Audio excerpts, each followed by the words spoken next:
When David and Guillaume got back in touch about making Detroit, I wasn't terribly surprised they decided to make it because the fan response was so intense. So it makes sense that they would choose to do that after the enthusiasm.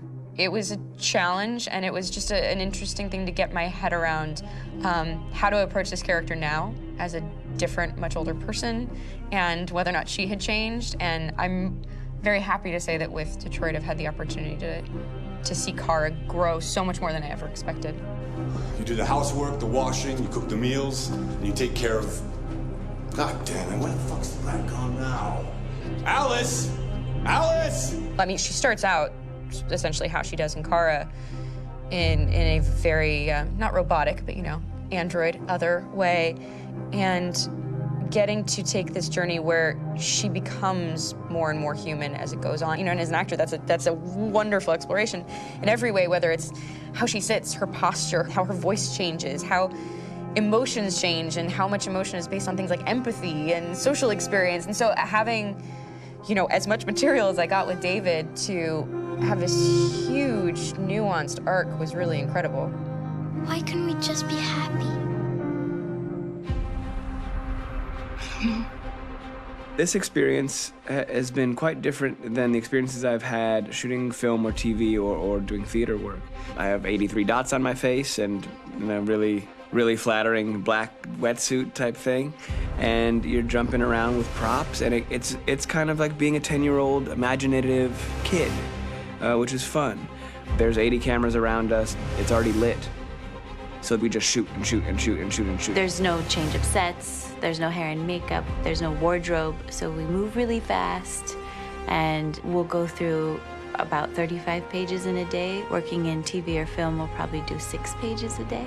It's kind of acting boot camp. It's like working out constantly. I mean, you're doing this thing, and then you got to do something that's completely other back to back to back. And so that kind of process of working is very challenging, but it's also very exciting because you just have to keep coming up with new ideas, and your head goes all over the place because you're trying to keep track of basically 4 different storylines for each different response. You shot that girl, for fuck's sake. It was a machine that looked like a girl. Yeah, I know what I should have done. I just told you I couldn't. All right, I'm sorry. The fact that David Cade, he's telling like many stories interwoven from beginning to end is super complicated and super impressive, and I have no idea how he keeps it all in his head. He's not just the writer or the director who's seeing this from the outside eye, he's also thinking about the player walking through this space. You know, only somebody who really, really loves not the work, but like these characters and these stories and cares about doing something meaningful would invest that much in it. And it's always inspiring to work with somebody who cares that much. My experience with motion capture is this one. And I found it sort of terrifying in a way, because they said the computer's going to build you. But then as we got into it, I realized all the elements of it were still artistic. I just dipped into a really brilliant setup here. I've never seen anything like it. And this won't turn me into a product because I was playing a character.